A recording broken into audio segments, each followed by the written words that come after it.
ஒரு சகோதரி அவர்களை சந்தித்தேன். அப்ப அவங்க இப்ப எல்லாமே போற இடங்கள்ல எல்லாம் கடந்த ஒரு 3 நாட்களா நான் பாலா அவர்களுடைய விடயம் பேச ஆரம்பித்ததுல இருந்து போற இடங்கள் உறவினர்களா இருக்கட்டும், நண்பர்களா இருக்கட்டும், தொலைபேசி அழைப்புகளா இருக்கட்டும், பேச வேண்டியதை பேசி போட்டு முடிக்க முதல் பாலா பற்றிய டாபிக்ல தான் முடிப்பாங்க. அப்படி இருக்கீங்களோ ஒரு சகோதரி அவர்கள் அவங்க புத்தகங்கள்னா அவங்களுக்கு ரொம்ப பிடிக்கும். புத்தகங்களுக்குன்னே அவங்களோட வீட்டை ஒரு அறை ஒன்று இருக்கு. அதுல அப்படியே சேர்த்து வைப்பது அவங்களுடைய ஒரு ஹொபி ஒன்று. ஒவ்வொரு முறையுமே அவங்க புத்தகங்களை வாங்கிக்குள்ள அந்த புத்தகங்களை அவங்களுடைய சோசியல் மீடியா இன்ஸ்டாகிராம்ல நான் இந்த புத்தகம் வாங்கினேன், இந்த புத்தகம் மூலம் எனக்கு இப்படியான சிந்தனைகள் கிடைச்சது, அப்படியான விடயங்களை போடுவாங்க. அந்த அறைகளை எல்லாம் காணொலி படுத்தி ஃபேஸ்புக்ல முகப்புத்தகத்தில் ஃபேஸ்புக்ல இன்ஸ்டாகிராம்ல வாட்ஸ்அப் ஸ்டேட்டஸ்ல எல்லாம் போடுவாங்க. அப்படி ஒரு சகோதரி.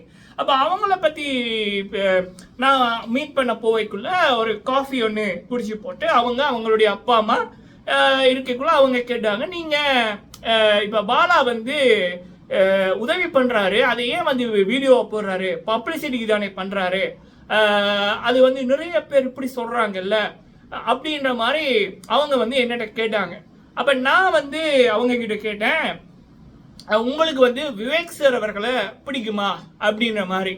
அப்ப அவங்க ஆமா அவரை ரொம்ப பிடிக்கும், அதுல முக்கியமா அவருடைய படங்கள்ல அவர் நகைச்சுவை மூலம் சொல்ற பல விடயங்கள், அதை தாண்டி அவருடைய வாழ்க்கையில அவர் மரங்கள் மீது கொண்ட அக்கறை, ஒவ்வொரு முறையுமே மரத்தை பற்றி அவர் பேசக்குள்ள அவர் நட்ட மரங்களே அவ்வளவு இருக்கும்.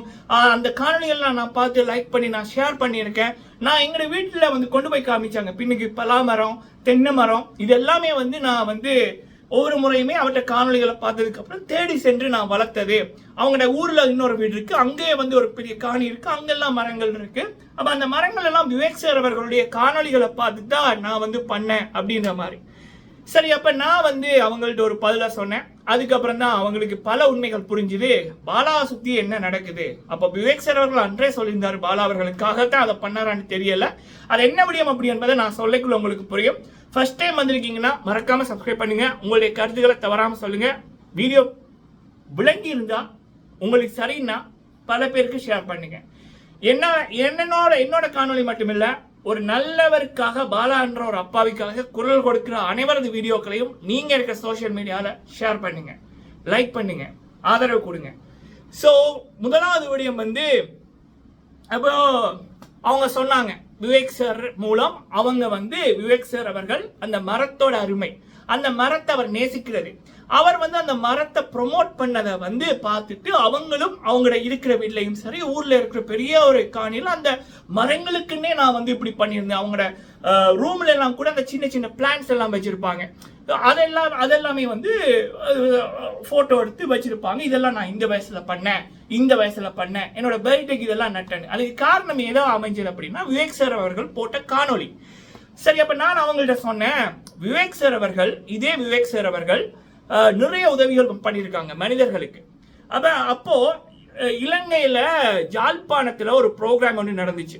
அப்போ அங்க பாத்தீங்கன்னா குமரிமுத்து அவர்கள், நடிகர் குமரிமுத்து அவர்கள் அவருடைய விவேக் சார் அவர்களை மீட் பண்ண போயிருக்காங்க.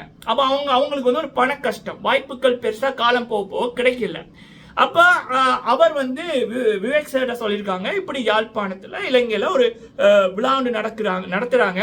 அப்ப அந்த விழாக்கு எனக்கு ஒரு 50,000 ரூபா தருவாங்க, நீங்க வந்தீங்கன்னா உங்களுக்கு ஒரு 2 லட்சம் ரூபா தருவாங்க, வர்றீங்களா சார் அப்படின்னு. அப்ப விவேக் சார் அப்படியா, சரி நான் வர்றேன் அப்படின்னு போட்டு விவேக் சார் போயிருக்காங்க. அங்க அந்த நிகழ்ச்சி நடந்துச்சு. நிகழ்ச்சி முடிஞ்சதுக்கு அப்புறம் நம்மளுடைய குமரிமுத்து சார் அவர்களுக்கு 50,000 ரூபா காசு கொடுத்துட்டாங்க. விவேக் சார் அவர்களுக்கு 2 லட்சம் ரூபா காசு கொடுத்துட்டாங்க. அந்த 2 லட்சம் ரூபா காசு விவேக் சார் வாங்கினதுக்கு அப்புறம் குமரிமுத்து நடிகர் அவர்களிடம், நீங்க சொன்னீங்க சரியான காசு கஷ்டமா இருக்கு, மகளோட கல்யாணத்துக்கு நான் இப்படி சேர்த்து கொண்டேங்க அப்படின்ற மாதிரி, இந்த 2 லட்சம் ரூபா உங்களுக்கு தான், நான் உங்களுக்கு அந்த 2 லட்சம் தரத்தான் எனக்கு நான் வந்தேன், இந்தாங்க வச்சுக்கொள்ளுங்கன்னு அவருக்கு அந்த 2 லட்சத்தை அப்படியே கொடுத்துட்டாரு. சோ அப்ப இதை குமரிமுத்து சார் அவர்களே சொல்லியிருப்பாரு, ஒரு பெரிய புத்தகத்துல எல்லாம் வந்துச்சு. ஆனா விவேக் சார் அவர்கள் இந்த விடயத்தை ப்ரொமோட் பண்ணல. ஆனா விவேக் சார் அவர்கள் ஒவ்வொரு முறையுமே மரம் நடைக்குள்ள, அது சின்ன மரமா இருக்கட்டும், பெரிய மரமா இருக்கட்டும், அவரோட வீட்டை நட்டாலும் சரி, ஊர்ல நட்டாலும் சரி, வேற விழாக்கள் நட்டாலும் சரி, அந்த நிகழ்வை போட்டோ எடுக்க, வீடியோ எடுக்க தவற மாட்டார். அந்த எடுக்கப்பட்ட வீடியோக்களை அந்த போட்டோக்களை பெரிய பெரிய சோசியல் மீடியாக்களுக்கு ப்ரொமோட் பண்றவங்களுக்கு, ப்ரோக்கு, பத்திரிகை நண்பர்களுக்கு எல்லாருக்குமே அனுப்புவார். குறைஞ்சது ஒரு 150 பேருக்கு, குறைஞ்சது 150 பேருக்காவது அனுப்புவார். அத்தனை இதுலையுமே இந்த விடயம் வரணும், இந்த மரங்களை பத்தி நான் இப்படி நடுறது, மரங்களை பற்றி நான் சொல்றது அப்படின்ற மாதிரி. அது அவருடைய ஒரு போதை அப்படின்னு. அது எப்படின்னா, இந்த விடயம் பல பேர் செய்யணும், பல பேர் இந்த மரங்களை வந்து நட்டு வைக்கணும் அப்படின்றத அவர் வந்து ஒரு இது ஒன்று அடிக்ட் கூட வைக்கலாம். சரியா? ஸோ அதை பார்த்துட்டு பல பேர் வந்து என்ன பண்ணாங்க அப்படின்னா, அவங்களும் மரத்தை வந்து நட ஆரம்பிச்சாங்க. மரத்தோட அருமை நமக்கு சொல்லித்தான் புரிய வைக்கணும் இல்லை. ஸோ அப்ப அந்த மரங்கள் வந்து விவேக் சாரோட காணொலிகள் மூலம் பல பேரை இப்படி பண்ணணும்ன்ற மாதிரி ஒரு தூண்டுதலாக அமைஞ்சது. பல பேர் அதுக்கு அவரை போல ஒரு அடிக்ட் ஆகி பண்ண ஆரம்பிச்சாங்க. அந்த சகோதரியும் அப்படித்தான். ஸோ அப்ப பாலா அவர்கள் பண்றது என்ன? உதவி பண்றாங்க. பாலா என்ன அவங்களோட தாத்தா பெரிய பணக்காரர், அவங்களோட அப்பா பெரிய பணக்காரரா? இல்ல, சாதாரண ஒரு நபரா இருந்து நாயா பேயா உழைச்சு ஒரு நாளைக்கு ஒரு 100 ஸ்கிரிப்ட் எழுதுவாரு அந்த கவுண்டர் அட்டாக் பண்றதுக்கு. அப்படி உழைப்பு. அப்படி இருந்துதான் இன்னைக்கு வந்து 4.4 மில்லியன் ஃபாலோவர்ஸ் ஒரு சோசியல் மீடியாவில் அடிக்கிற அளவுக்கு வந்திருக்கார் இந்த பாலா. அப்ப இவர் வந்து உடம்ப காமிச்சோ இல்ல டபுள் மீனிங் வார்த்தைகள் பேசியோ இல்ல வேற விதமான வீடியோக்கள் போட்டோ இதை அடிக்கல. அவர் ஏழைகளுக்கு உதவுற அந்த ஒரு காணொலிகளை பார்த்து தான் இந்த விடயம். ஏழைகளுக்கு மட்டுமல்ல, விலங்குகளுக்கு. அவருடைய ஆரம்பகால வீடியோக்களை பார்த்தீங்கன்னா பல விலங்குகளுக்கு அவரால் முடிஞ்ச இதுல வந்து உணவு கொடுத்து அந்த வீடியோக்களா இருக்கட்டும், ஏழைகளுக்கு உதவியா இருக்கட்டும், மனுஷனுக்கு கிடைக்கிற 1000 ரூபாய் கிடைச்சாலும் அதுல 300 ரூபாவை வந்து ஏழைகளுக்கு கொடுத்துருவாரு. அதை வந்து வீடியோ எடுத்து போடுவாரு. காரணம் என்ன அப்படின்னா, இங்க ஒரு பாலா, இந்த ஊர்ல ஒரு பாலா, இந்த நாட்டுல ஒரு பாலா. ஆனா உலகத்துல பல பேர் பல பாலாக்களை உருவாக்கணும்.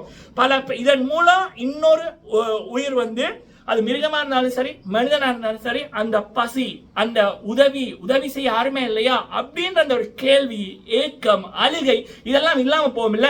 அதுக்காகத்தான் இந்த பாலா அவர்கள் வந்து அவருக்கு ஒரு இது உண்டு, நான் இப்படி பண்றேன், அப்ப அதை நான் வந்து ஒரு இது ஒன்று போடுறேன், அப்ப அதை பார்த்துட்டு பல பேர் இப்படி வரட்டும்.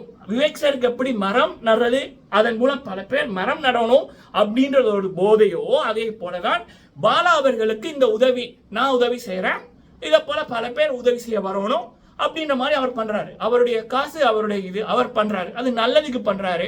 அப்ப இதை வந்து சில மனிதர்கள் என்றதை விட மிருகங்கள் என்ன சொல்லலாம், மிருகங்களுக்கு கூட அறிவு இருக்கும். ஏன்னா இந்த விடயத்துக்கு கூட கேள்வி வைக்கிறவங்க என்ன பொறுத்த வரைக்கும் மனித பிறவிகளே இல்ல, அசிங்கங்கள். அப்ப அந்த அசிங்கங்களுக்கு புரியலைன்னா அதுகள் அதுகளோட மூஞ்சலை ஏதாவது பண்ணிக்கணும், துப்பிக்கணும். அவமானம். ஒரு மனுஷன் பண்ற அந்த உதவியை நீ வந்து கேவலமா பேசுறீங்கன்னா உன்னை போல ஒரு பிறவி நான் பார்த்திருக்கவே முடியாது.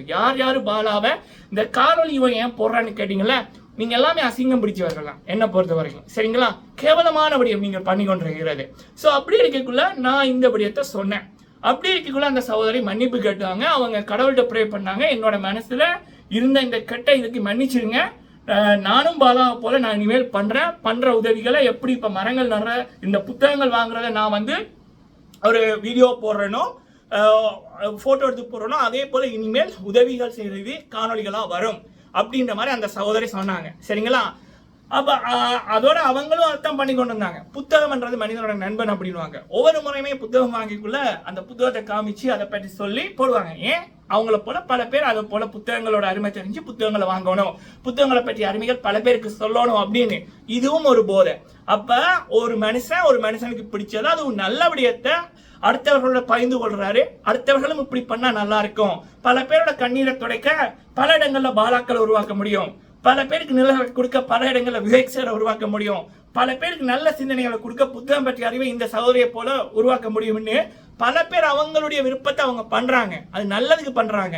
இந்த காலத்துல பல பேர் இந்த உடம்பை காமிச்சு ஃபாலோவர்ஸ் சோசியல் மீடியாவில் அடிக்கக்குள்ள, தகாத உறவுகள் மாதிரி வீடியோக்களை வந்து போட்டு அடிக்கக்குள்ள, டபுள் மீனிங் என்ற வார்த்தைகளை போட்டு அவனுங்க ஃபாலோவர்ஸ் அடிக்கிட்டு இந்த சமூகத்தை கெடுக்கக்குள்ள, இப்படியான மனிதர்கள் போற்றப்பட வேண்டியவர்கள், பாதுகாக்கப்பட வேண்டியவர்கள், இப்படியான நபர்களை போல பல பேர் உருவாவதற்கு நம்ம காரணமா இருக்கணும். நம்ம வந்து பண்ணாட்டியும் பரவாயில்ல, இப்படியான நபர்களுக்கு நம்ம ஒரு கேடயமா இருந்தாலோ, இவங்க பண்ண நல்ல விடயங்களை சொன்னாலோ அது வந்து புண்ணியம். அப்படி பேசுற இந்த நாக்கின் மூலம் வர்ற வருமானத்துல சாப்பிடுறது என்ன பெற்றவங்களுக்கு நான் கொடுக்குற ஒரு இதாத்தான் இருக்கேன். சரிங்களா? ஒருத்தர் ஒரு நல்லவரை அசிங்கப்படுத்தி அவமானப்படுத்தி அது மூலம் உழைச்சி போட்டு தின்ற உடம்பு குப்பைக்கு சமம். அப்படி ஒரு உடம்பு இருக்கிறத விட இல்லாம போயிடலாம். சரியா? இது மக்களே தயவு செய்து பாலா அவர்களை பற்றி இந்த தப்பா பேசி கொண்ட ஒரு கூட்டம் இருக்கு, புரியாம ஒரு கூட்டம் இருக்கு. சோ அப்ப அதுகளுக்கெல்லாம் யார் யார் பாலாவுக்காக உண்மையா குரலை கொடுக்குறாங்களோ அவங்களுடைய காணொலிகளுக்கு சப்போர்ட் பண்ணுங்க, ஷேர் பண்ணுங்க. லைக் பண்ணீங்கன்னா பல பேருக்கு போகும், கமெண்ட் பண்ணீங்கன்னா பல பேருக்கு போகும், ஷேர் பண்ணீங்கன்னா இன்னும் பல பேருக்கு போகும். சரிங்களா? முக்கியமா ஷாபுத்திரி அண்ணா அவர்கள் ஒரு அழகான ஒரு காணொலி போட்டிருக்காரு. 1,62,200 பேர் இப்போ வரைக்கும் பார்த்துருக்கு. பல பேருக்கு அதை ஷேர் பண்ணுங்க, கமெண்ட் பண்ணுங்க. தொடர்ந்து பொறுக்கா பார்த்தாலும் பரவாயில்ல, திரும்ப திரும்ப கமெண்ட் பண்ணுங்க, பல பேருக்கு போகும். பாலா போன்ற நல்லவர்கள், காக்கப்பட வேண்டியவர்கள், இப்படியான கிருமிகள் நிறைந்த உலகத்துல பாலா போன்றவர் ஒரு மருந்து. அப்படியான மருந்துக்கள் பொக்கிஷம் போல, நாட்டுக்கே பெருமை. பாதுகாப்பதற்கு உதவி செய்யுங்க. சரிங்களா? உங்களால முடிஞ்ச உதவிகளை செய்யுங்க. உங்களுடைய சோசியல் மீடியாலையும் இந்த காணொலிகளை ஷேர் பண்ணது மட்டும் இல்லாம உங்களுடைய கருத்துக்கள், நீங்க இருக்கிற சோசியல் மீடியால நீங்க போற இடங்கள் எல்லாம் தயவு செய்து பேசுங்க, உங்களுடைய பதிவுகளை போடுங்க. சரிங்களா? தொடர்ந்து நான் இந்த காசுக்கு வேலை செய்யற மாஃபியா பாலாவுக்கு அகைன்ஸ்டா சொல்ற விடயங்களுக்கு பொய்யான விடயங்களுக்கு எதிராக என்னுடைய காணொலிகள் வரும். எனக்கு உங்களுடைய ஆதரவு தேவை. தொடர்ந்து தாங்க. நன்றி.